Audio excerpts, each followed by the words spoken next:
My girlfriend said she wanted space, but I already knew the truth. I saw the message. One guy, one disgusting text.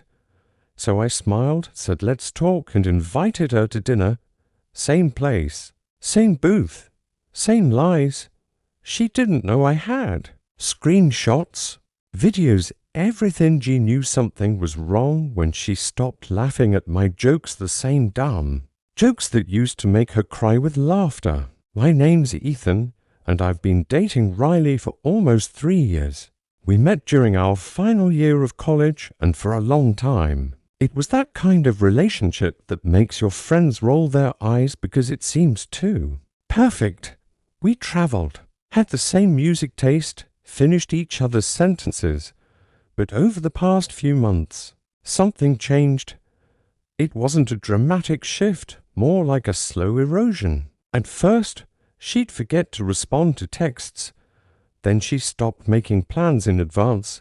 Eventually, she started saying I'm tired whenever I asked if she wanted to hang out. And it wasn't just physical distance, it was emotional.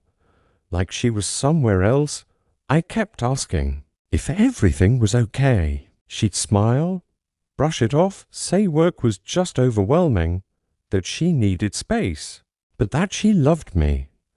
I wanted to believe her, but something in my gut said otherwise. The turning point came when I stayed over at her place one night. She was in the shower and her phone lit up. I wouldn't normally check it, but the notification preview was off. It was from a guy named Jay, and it said, "I miss your mouth." My whole body went cold. I stared at the screen, barely breathing. My mind raced. Was it a joke? A friend? No. That wasn't a message you send to someone unless there's something going on. She came out of the shower wrapped in a towel, saw me holding the phone, and froze. I didn't say anything. I handed it to her. She looked at the message, then at me.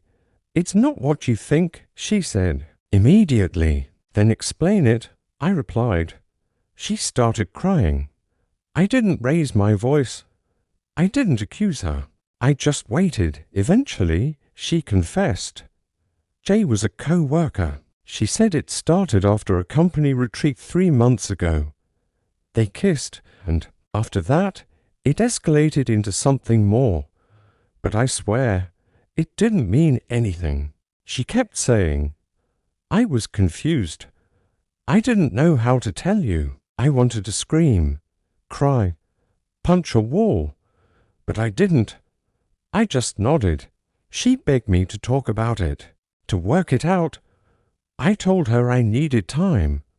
Over the next few days, I didn't respond to her texts. I didn't tell anyone what had happened, not even my best friend. But I did start digging. I found Jay's Instagram, his LinkedIn, even his TikTok. What I found there made my blood boil. This guy wasn't just some random fling. He had posted videos that hinted at a taken girl who can't stay away. And one video in particular showed a blurry restaurant booth with Riley's unmistakable laugh. In the background, I saved everything, screenshots, recordings, even a voice memo she had left me weeks earlier where she said she was at home sick, while she was clearly in the background of his video at a wine bar. It wasn't just cheating, it was calculated, covered up, lied about over and over. That's when I made my decision. I didn't want revenge. I wanted her to understand what she did, really feel it. So I planned a night out. One last dinner. I told her I wanted to talk, that maybe we could figure things out. She showed up wearing the necklace I bought her for our anniversary, looking nervous but hopeful. I've missed you, she said. I smiled. Let's talk. I took her to the same restaurant from Jay's video, the same booth. She didn't notice at first. We ordered wine, talked. She kept saying things like I was stupid. I ruined the best thing in my life, and I didn't know what I wanted. I nodded through it all. Then I asked, What do you want now? She looked me in the eye. I want to fix this. I want us. That's when I pulled out my phone and slid it across the table. The screen showed a paused video. Play it, I said. She tapped the screen. It was the video of Jay's TikTok, where her laugh echoed over the background music. She watched in silence, her face draining of color. Then came the screenshots, the audio, the messages. I didn't say a word. She stared at me, mouth open, completely shattered. You knew? She whispered. For weeks, I replied. Then why? Why this dinner? I leaned back, took a sip of wine and said, I wanted you to see what it felt like to be played with, to think something was real when it wasn't. She started crying, loud, messy crying. People stared. I didn't care. I left the money on the table and walked out without looking back. That night, I blocked her on everything.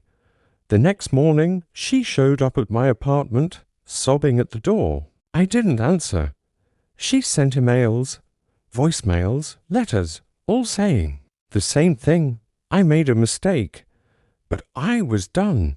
For the first time in months, I slept through the night, clean, free, clear. And that's when I realized it wasn't just about losing her. It was about finding myself again, about choosing peace over chaos, about knowing my worth. People think getting cheated on is the worst part, but it's not. The worst part is questioning your reality, doubting your instincts, thinking you're going crazy. But once the truth comes out, there's a strange kind of power in it, not because it fixes anything, but because it reminds you that you weren't wrong. You were just lied to. And now you know better. I don't hate Riley. I don't love her either. I just feel nothing. And in a weird way, that's the most powerful feeling of all. My mom disappeared when I was 5 years old. And I don't mean went out and never came back like some melodramatic TV plot. I mean vanished. One night, she tucked me in, kissed me goodnight, smelled like lavender and cinnamon like always. And when I woke up the next morning, she was just gone. No note, no packed bag, no signs of struggle. Her purse was still by the front door, her phone charging on the kitchen counter. Her favorite necklace was still in the jewelry tray. Even the coffee machine had been preset for the morning, but no one ever drank it. I remember running through the house calling for her like she was playing hide-and-seek. I opened every closet, peeked under beds, even climbed up into the attic, thinking maybe she was trying to surprise me, but she was nowhere. My dad got home from work around noon. I was sitting on the kitchen floor with cereal spilled all over the tiles. Too scared to cry. He walked in, saw her car in the driveway, saw me sitting alone, and the moment he realized she wasn't there, something in his expression cracked. The police were called. Flyers were printed. Her face was on the local news every night for a week. Search dogs were brought in. Drones scanned the woods. Everyone had a theory. Maybe she ran away. Maybe she had a breakdown. Maybe she was kidnapped. But after 6 weeks, the searches slowed down. After 3 months, they stopped entirely. I was too young to understand what was happening, but I could tell people were giving up. They whispered around me like I couldn't hear. I had nightmares for years, thinking she was trapped somewhere calling out for me. My dad never dated again. He told people he was still holding out hope, but privately, he framed it like she'd probably died. When I turned 8, he told me it was time to move on, and he took all her things, her clothes, her makeup, the dried-up perfume, bottles I used to sniff just to remember her scent, and boxed them up while I watched from the stairs. He cried, but only once, and never again. People told me he was a hero, a single dad, raising a son on his own. He coached my soccer team, helped me with school projects, packed my lunch every day until I was old enough to handle it. He never forgot a birthday, never missed a game, and he worked long hours to make sure we never struggled. I grew up believing my mom either died or chose to leave. Either way, she was gone. By the time I was a teenager, I stopped bringing her up altogether because I learned the pain on my dad's face wasn't just grief. It was something deeper, something that made him clam up, something that filled the room with tension. So I let it go, buried it, tried to live a normal life. I met Eliza when I was 23, and I knew by the third date I wanted to marry her. She was smart, kind, sharp-tongued, and didn't pity me when I told her about my mom. She asked the right questions, believed me, believed in me. 2 years later, I proposed. She said yes through tears. And for the first time in my life, I thought maybe I didn't need to know what happened to my mom to be okay. Maybe the life I had now with her, with the man who raised me, with the home we were building was enough. Our wedding was small, mostly because we didn't have many people to invite. I had no siblings, and most of my mom's side of the family had grown distant over the years. Some of them had even suspected my dad and her disappearance, but they never had proof, and time does what time always does. It dulls the edge of things.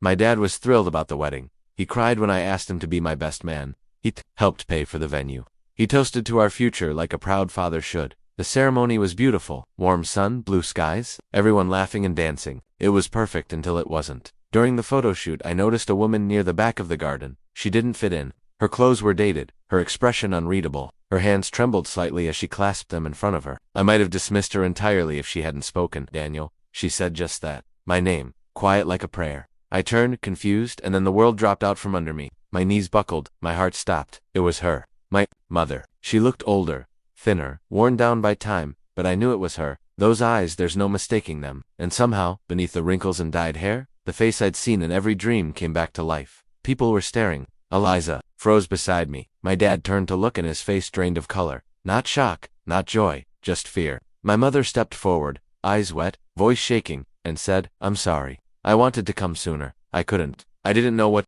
to say, didn't know whether to hug her or scream, but before I could react, she whispered, 'He lied to you. He hurt me. I had to leave. I was never running from you, Daniel. I was running from him.' Every word felt like a bullet. I looked at my father, the man I trusted, loved, defended, my whole life. And for the first time, I saw something in his face that terrified me. Guilt, panic. My mom kept talking fast, desperate, like she didn't know how much time she had. She said she tried to leave him after discovering things. He was involved in illegal things. That he threatened to kill her. That she barely escaped one night and faked an accident to disappear. That she wanted to take me. But he locked me in my room while she ran for her life. She said she sent me letters over the years, tried to contact me, but nothing ever reached me. And then she said one thing that changed everything. Go to the attic behind the insulation. Look for a red box. I left everything there. My father started shouting, calling her insane, unwell, delusional, but nobody believed him. Not anymore. Not with the way his voice cracked. Not with the way his fists clenched. Not when my uncle, my mom's brother, stepped forward and said he always suspected something was wrong, but never had the courage to say it. That he saw bruises. That he heard her cry through the walls. The reception ended in chaos. Eliza held me all night while I stared at the ceiling, thinking my whole life might have been a lie. The next morning, I drove to my childhood home. My father wasn't there. I climbed into the attic with shaking hands, ripped out insulation until my fingers bled, and found it a red tin box, exactly where she said. Inside were documents, photos, journal entries written in my mother's handwriting, detailing years of abuse, manipulation, threats. There were police reports never filed, bank transfers, a burner phone with text messages, emails, a cassette tape labeled for Daniel. If I don't make it, I listened to that tape and cried harder than I ever had. Her voice broke with fear. She talked about how she feared for my safety, how she planned to take me and start over, how he found out, how he swore no one would believe her. She ran because she knew staying meant death. I took it all to the police. Within days, my father was arrested. Turns out the man who raised me was part of a criminal operation laundering money through a chain of shell companies. My mom found out and became a threat. His version of grieving was a mask. His charity work, his sob stories, all a cover. The trial went on for months. Evidence poured in. Witnesses came forward. He was convicted. He'll spend the rest of his life behind bars. And me, I'm still rebuilding. I still have dreams where I wake up and don't know which life is real. But my mom, she's here now. We talk every day. She lives 10 minutes away. She reads to her granddaughter, sings to her like she used to sing to me. Eliza says, I have my mother's eyes. And sometimes, I look at them both and think about the day everything broke open. My wedding was supposed to be the beginning of a new chapter, but it ended up being the end of a very long lie. I lost a father that day, but I got back the truth. And in the end, I think that's worth everything.